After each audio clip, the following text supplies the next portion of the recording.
یانی هەولێر لەسەر یاریگای نەجەفی نێودەوڵەتی و لە یەکێک لە یاریەکانی هەفتەی 21 خولی ئێستێرەکانی عێراق بووە میوان یانەی نەجەف.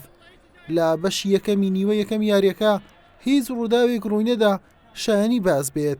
لە ناوەڕاستی نیوە یەکەم یاریەکە عەلی فایزبەختی خۆی تاقی کردەوە، تۆپەکەی ڕێگای ستونی گرت و چووە دەرەوە.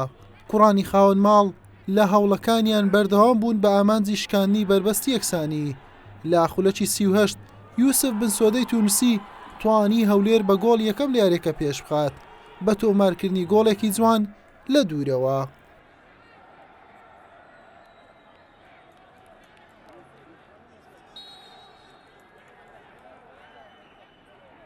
کوڕانی شاری قەڵاو منارە نەیانتوانی پارێزگاری لە گۆڵەکەیان بکەن و بەر لە کۆتایی هاتنی نیوە یەکەم نەجەف لە ڕێگای دۆمەنیک مێندی سەنیگالی بە گۆڵ یەکسانی گەیشت.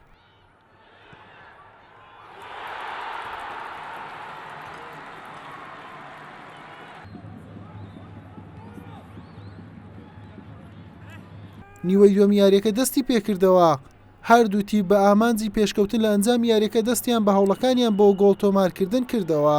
دوای لە دەستدانی چەند دەرفەتێک لە خولەکی 79 یوسف بن سۆدەی تونسی بە ئەسیستی فرانک سیدریکی کامێڕۆنی گۆڵی دووەمی خۆی و یانەکەی لە یاریەکە تۆمار کرد و هەولێری دووبارە پێشخستەوە.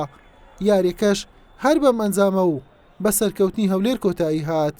بەمبردنەوەی هەولێر گەڕایەوە خانەی هەشتەمی ڕیزبەندی بە کۆکردنەوەی 32 خاڵ. نەجەفیش 26 خاڵی هەیە و لە پلەی 13 ڕیزبەندیە. حوسێن محەممەد، کەناڵی پێم.